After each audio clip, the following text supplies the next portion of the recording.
Good afternoon. Another beautiful day in San Luis Obispo. Despite all the rain last night, the sun decided to come out for the afternoon. So we're outside and taking a look at all the gear that needs to fit in here this winter and next summer. So I'll take you through everything that needs to fit in here. These are the storage bins that I've been using from Home Depot. They've been great, 27 gallon. So I have 3 of these that are used for camping gear, for ski gear, watertight, and overall just good storage bins. Coming up here, we have my 5 gallon jerry cans, which I use for water. Usually I only bring 1 of these, but I figured we would want to accommodate 2 of these in case we needed more water for a longer trip. And then we'll take a more detailed look at this later, but this is the EcoFlow Delta 2 power station that I just purchased on sale. And then this is the EcoFlow alternator charger, which gives you power from the car battery when the car is running. So a great option to maximize your charging capacity on longer trips where you'll be driving quite a bit. Coming over to this side, we have my YT Jeff C mountain bike, and so we'll be fork mounting this to the floor, just kind of figuring out the position of this, and so that will be a sturdy front mount. And then I was looking back here, I'd like to angle it to maximize the space. And then potentially we have this T-track rail, potentially mounting a tie down there for this rear. But honestly, the front mount should probably be enough if I have other gear in here as well. So we've got a template cut out of cardboard at the 48-inch width, which is a little short on the wheel wells in the front. But that's what we got. So right now we're deciding how far to bring it back, and it looks like the battery is going to be the longest thing we'll have back here, because we do need space in the back to be able to plug in to some of those AC outlets. So it's looking like we'll probably cut it right around that front edge of the wheel well, which will give us a little bit of flexibility. So we'll mark that and then start cutting the plywood and get that rubber mat bonded on, and then we can go for mounting the angle that will locate these cans and the battery. So with that cut, it looks like it'll give us plenty of flexibility on the back side to slide this back and forward. And then I got that front wall in there just for visual. So we'll be doing that next, but I think we're ready to cut the floor.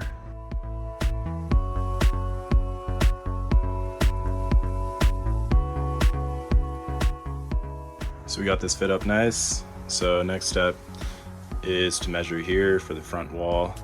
We'll want this to land just below the T-track so we can mount things near the front.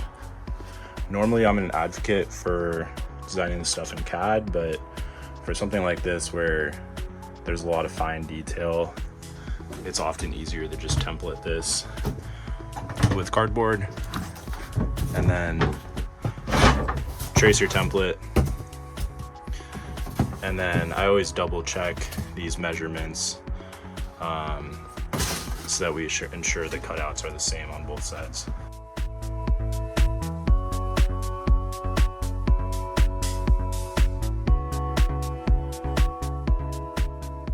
We've got both panels ready to bond, so we'll be using some liquid nails in combination with some screws to fix this in place.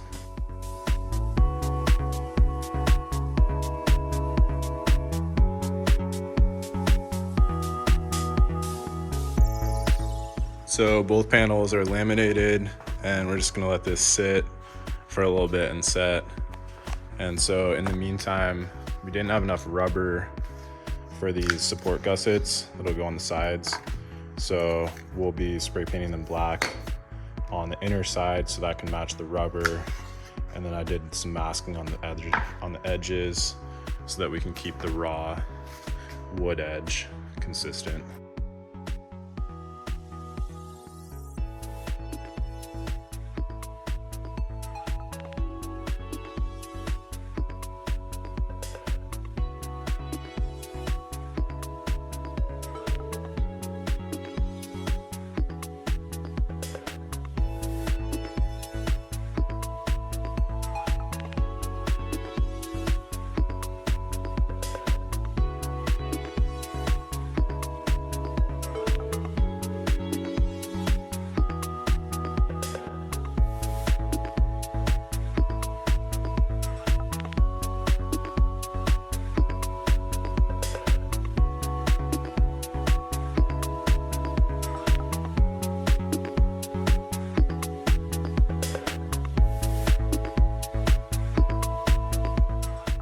Now that the water tanks are out of here, you can see what I built to capture them.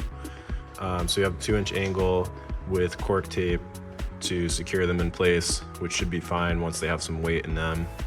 And then now I'm fitting up the angle around the battery. And we'll want to be careful that this is really tight so it doesn't rattle around while we're off-roading, but coming together well.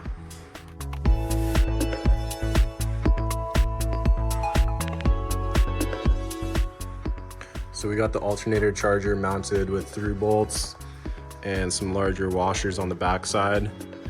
And we are looking to mount this AC right about here. And so what I did is I mounted an aluminum plate through bolted as well. And then we'll put some adhesive on here. And that way we don't make a mess. If we do want to move this in the future, we can just unbolt it and move it around rather than a permanent installation right from the get-go. So we're about as far as we can get today. We're just waiting on the bike fork mount, which will go right here, which will allow me to bring my mountain bike around really easily. And then thinking about some sort of storage over here for engine oil, car fluids, tools. Just we'll see what space is left over after the bike gets in here.